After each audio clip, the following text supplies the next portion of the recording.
আসসালামু আলাইকুম রহমতুল্লাহি ওয়া বারাকাতুহু। প্রিয় ভাই ও বন্ধুগণ, যারা আমাদের সাথে রয়েছেন দূর অথবা কাছে, দেশে অথবা প্রবাসী, আপনাদের জন্য রয়েছে আন্তরিক মোবারকবাদ ও শুভেচ্ছা। পবিত্র ঈদুল আজহার শুভেচ্ছা। ঈদ মুবারক। পবিত্র ঈদুল আজহা বয়ানক সবার জীবনে অনাবিল আনন্দ, সুখ ও সমৃদ্ধি। প্রিয় ভাই ও বন্ধুগণ, আপনারা অবশ্যই অবগত আছেন, পবিত্র ঈদুল আজহা চলছে। আজকে আমরা কোরবানি দিয়েছি। কোরবানি দেওয়ার পর সকলেই আমরা যার যার কোরবানির গোশত বন্টন করে নিজেদের বাসায় বাড়িতে নিয়ে যাব।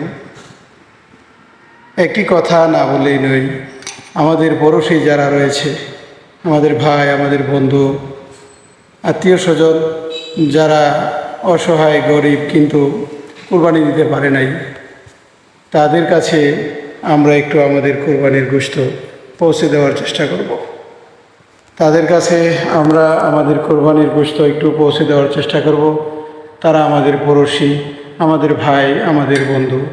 তাই আসুন, এই কোরবানির গোশত নিজেরা সব ভক্ষণ না করে আমাদের পড়োশী যারা আত্মীয় স্বজন, গরিব, অসহায়, মিসকিন মানুষ রয়েছে, তাদের মাঝে অল্প হইলেও একটু কোরবানির গোশত তাদের বাসায় পৌঁছে দিই। হতে পারে এতে ওসিলা করে আল্লাহ পাক রব্বুল আলামিন আমাকে আপনাকে মাফ করে দিতে পারেন। আমার আপনার জিন্দেগির গুনাহ খাতা আল্লাহ তাআলা মাফ করে দিতে পারেন। তাই আসুন আল্লাহ পাকের কাছে দোয়া করি এবং এই কামনা করি, আল্লাহ যেন আমাদের কোরবানিকে কবুল মঞ্জুর করেন। প্রিয় ভাই ও বন্ধুগণ, এই কোরবানি বারবার আসে না, বছরে একবার আসে। যারা ধনী, যারা মালধার, যাদের টাকা আছে, পয়সা আছে, তারাই দিতে পারে কোরবানি।